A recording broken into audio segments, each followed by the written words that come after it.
عباس کا پرچم ہے علمدار کا پرچم، اونچا ہے میرے سید و سردار کا پرچم۔ تاکید ہے کہ ہر کام سے پہلے بسم اللہ کی تلاوت ضرور کریں، کھانے سے پہلے بسم اللہ کی، گھر سے باہر نکلنے سے پہلے بسم اللہ پڑھیں، اور کوئی بھی کام شروع کرنے لگیں اس میں بسم اللہ ضرور پڑھیں۔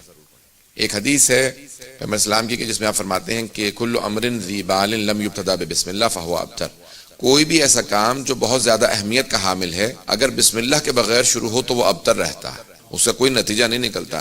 کام کا اگر نتیجہ چاہتے ہیں کسی بھی کام کا تو پھر بسم اللہ کی تلاوت ضرور کیجیے۔ توجہ ہے لوگوں کی؟ تو بسم اللہ کی تلاوت کی بہت زیادہ تاکید کی گئی ہے کہ کوئی بھی اگر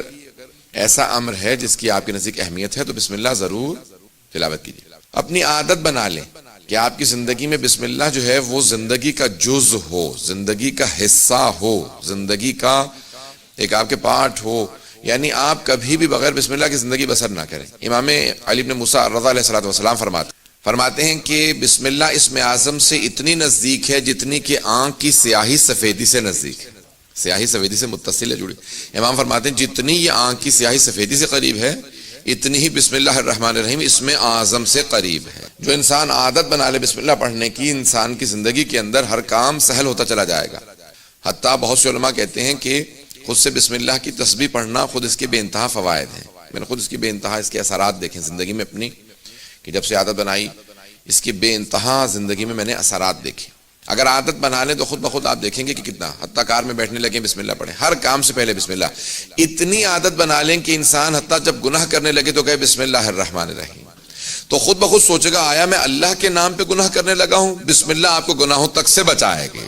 جو عادت بنا لے بسم اللہ پڑھنے کی، روایت کے الفاظ ہے روز قیامت جب فرشتے ان کا نامہ اعمال ان کے ہاتھ میں دیں گے تو وہ فوراً کہیں گے لاؤ بسم اللہ الرحمن الرحیم، اپنا نامہ اعمال بھی لیں گے بسم اللہ پڑھتے ہوئے، اور جیسے ہی اپنے نامہ اعمال کو کھولیں گے بسم اللہ پڑھتے ہوئے تو فوراً فرشتے کو دوبارہ بلا کے کہیں گے تم نے مجھے غلط نامہ اعمال دے دیا، یہ میرا نامہ اعمال نہیں ہے، توجہ ہو توجہ ہو۔ تو فرشتوں سے کہے گا انسان کہ میرا نامہ اعمال نہیں ہے، میرے تو گناہ بہت زیادہ تھے، تم نے جو نامہ اعمال دیا اس میں کوئی گناہ ہی نہیں ہے۔ تو وہ فرشتے پلٹ کے کہیں گے کہ کیسے ممکن ہے جب تم نامہ اعمال کو اللہ کے نام سے کھولو تو اس میں گناہ موجود ہوگا، جب تم نے اللہ کے نام سے اپنے نامہ اعمال کو کھولا تو اس کے اندر کوئی گناہ درج نہیں ہوگا، یہ بسم اللہ کی برکت ہے جس وجہ سے تمام گناہوں کو محو کر دیا گیا۔ حضرات کرام اپنی عادت ثانیہ بنا لیں، کار میں بیٹھنے لگیں کہ بسم اللہ الرحمن الرحیم، کھانا کھانے لگے کہ بسم اللہ الرحمن الرحیم، پانی پینے لگے بسم اللہ، ہر کام سے پہلے بستر سے اٹھتے ہیں بسم اللہ الرحمن الرحیم، بستر میں سونے لگے ہیں دوبارہ بسم اللہ، ہر آپ کی عادت بن جائے۔ حسین بانٹ رہے ہیں